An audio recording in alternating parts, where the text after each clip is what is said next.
One day, a university professor holding a bottle of water, he asked his students how much they think this bottle of water weighs.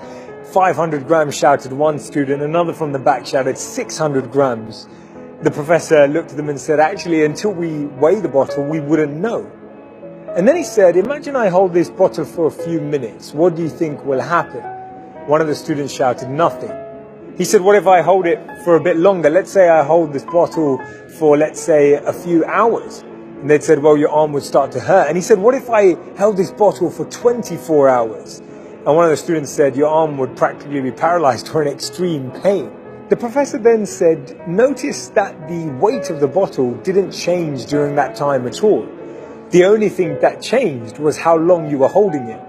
And his lesson to his students from this situation was that this bottle represents our challenges, our problems, our worries, our anxieties about uncertainty, that the longer that we hold them, the more pain they can do to us.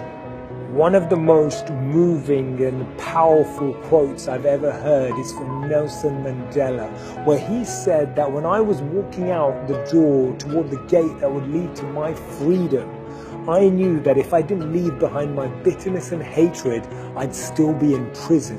We pollute our consciousness when we allow envy and anger to enter the inner cores of our minds, bringing in negativity, injecting anxiety and uncertainty into the way we think. And that's why Mahatma Gandhi said, I'll never let anyone walk through my mind with their dirty feet. But often we see that it's our own very shoes that are causing the dirt.